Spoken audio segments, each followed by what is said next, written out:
I'd like to share with you an experience I had just last week while I was traveling.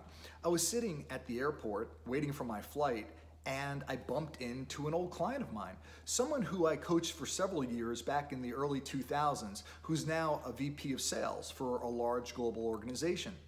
And we started catching up, and of course I asked her, "So, how are things going?" And she looked at me and she said, "Keith, things are finally getting better." Now, of course, I'm a coach. I had to ask, why? What's changed? And her response, which is still so rare today, was, "Because, Keith, I'm getting better." Now, isn't that the mantra of leadership? If we want our people to change, if we want them to be coachable, if we want them to be fully committed to their goals and have a high degree of self-accountability, if we want them to be authentic and transparent, if we want their trust, if we want them to be fully committed to their goals, to the team, and to the organization, change starts with you.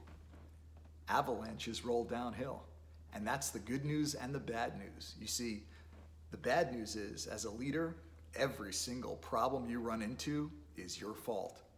But here's the good news. Every single problem you run into is your fault, because you have the power to make the changes you want. And that's why change truly starts with you.